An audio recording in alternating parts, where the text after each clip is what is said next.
Welcome back to Sailing El Jaleo. This week's episode is out of sequence of our timeline of events. We did actually make it down to Cape Canaveral, where we stayed for 4 very rough days to catch a SpaceX launch, which was really, really neat. But, you know, I'm kind of a science dork, so it might not be interesting for a lot of people, but I'll bring you that next week. In this week's episode, I'm just going to be discussing, we're kind of at a turning point. I had to make a decision on what to do in the next 6-ish months, and I've made that decision, and I'm going to discuss it with you guys today. What is in store for the crew and I, so I guess we might as well go ahead and get right into it. So grab a drink, climb aboard, and let's get going. Hey y'all, welcome to a cloudy Florida morning. This episode's going to be a little bit out of sequence. Up that way is the Nassau River, there's the South Amelia River. Over here is Nassau Sound, and that's the Atlantic Ocean. So if you can hear a little bit of roar, that is the Atlantic Ocean. And originally, I was planning on leaving the country in May and heading down to Guatemala and going up the Rio Dulce River and spending the hurricane season in Guatemala. But the more I thought about it, the more I realized that I just can't do it at this time. There are just too many things wrong with the boat that I need to fix before I'll feel comfortable leaving the country. And one of the biggest things is right now I have no functioning autopilots. So I've been doing all of my steering manually, which really stinks, and I really can't do it when I leave the country, especially at sea when we're in the ocean for days. You know, I can't stay up and pilot the boat the entire time. I do have a mechanical autopilot. This here is called a wind vane, and there's a giant paddle that comes up in the air, and the wind will actually steer the boat. It's got a rudder down in the water there. But when I had the rear pulpit constructed for the solar panels, I originally designed for it to be, the panels to be flat, and I wasn't too hard on the welders. This is a 3-dimensional nightmare. The boat curves up in the back, the arch curves, and to get the solar panels level would have been really darn hard. And I'm actually okay that they're angled, water runs off them, and you know, solar panels are typically mounted on a slant, so I'm totally okay with that. It was not an issue with the welders at all. But so this here, this travels, and as you can see, it actually does hit the solar panel on this side. It clears it on the other side, hits it on this side. You know, this will actuate up, and then it can make it by. But when it's flat, it will hit it and restrict, whoops, and hit the motion, or restrict the motion of the wind vane, which we can't have. This will be an easy fix. I think these counterweights here are made out of like a concrete material, it feels like. I'm gonna have them remade out of lead so they're smaller, and that'll clear the solar panel and won't restrict the movement. So it'll change the vector sums for weight, but it won't change the vector density.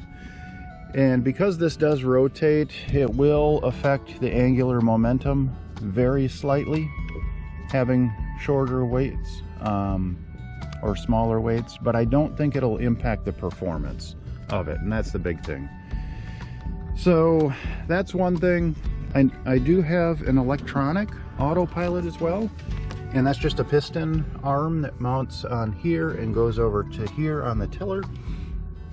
And you can put in a course heading, and then it just actuates and steers the boat that way. That electrical autopilot has suffered a failure, and it was never very reliable in the first place. Especially in a river or something, you certainly couldn't trust it to stay on course. So I would like to get an autopilot that'll actually work with my navigation program and steer to waypoints. That would be really good and really helpful. So, not that you could trust it, you know, to go downstairs and make lunch or anything. I'm not, you know, nothing will be that good. But at least just so I can leave if I have to run down and get something or deal with a dog issue. It'll be nice to have an autopilot. So those are two of the big things. Another big thing that I need to get done, this I could do outside the country, but getting materials can be a challenge. So this here bimini top it's seen its wear, and you can see it's already starting to come apart here. It's very brittle. I feel if I put any force on the top, my hand would go right through it. So I need to sew a new one of these. Same with the sail cover. That's getting pretty worn. I need to sew a new one of those. The head sail has a strip of this sunshade, or I think it's umbrella, on the outer edge and the bottom edge. So when you roll it up, it's protected from the sun also, and that's that red shroud that's on it. And you can see right up here, it's starting to come off on certain sections of the head sail. So I need to get a new sunshade sewn on the head sail as well. So, and there are also things inside the boat that need to be repaired that would be difficult to do while on board. The floor I need to repaint. That is getting really worn as well, and that would be hard with the dogs and living on it. And one of the two water tanks has failed, or leaks I should say. It hasn't failed, it leaks. And so I need to recoat the port side water tank with another coat of epoxy. So there's just, and that doesn't smell very good, so you don't necessarily want to do that while you're living on board. So there's just too many things right now that I need to fix before I'll feel comfortable leaving the country. Also the alternator, I need to get the alternator fixed and get that working with my lithium iron phosphate system. I have a plan in place to do that, but I just need to get somewhere where I can get that alternator repaired or get the same model, so I don't have to modify the engine mounts. And I just need that in case, you know, like wind rips off the solar panels, or I suffer some sort of failure with the electrical system. At least I'll still be able to run the engine, which right now I wouldn't be able to. So there's just a lot of different things that I need to get fixed. And I'll feel a lot more comfortable doing that in Delaware, where I have access to a vehicle and I can go places. I could probably get most of it fixed here in Florida, but it would be difficult with no way of getting around.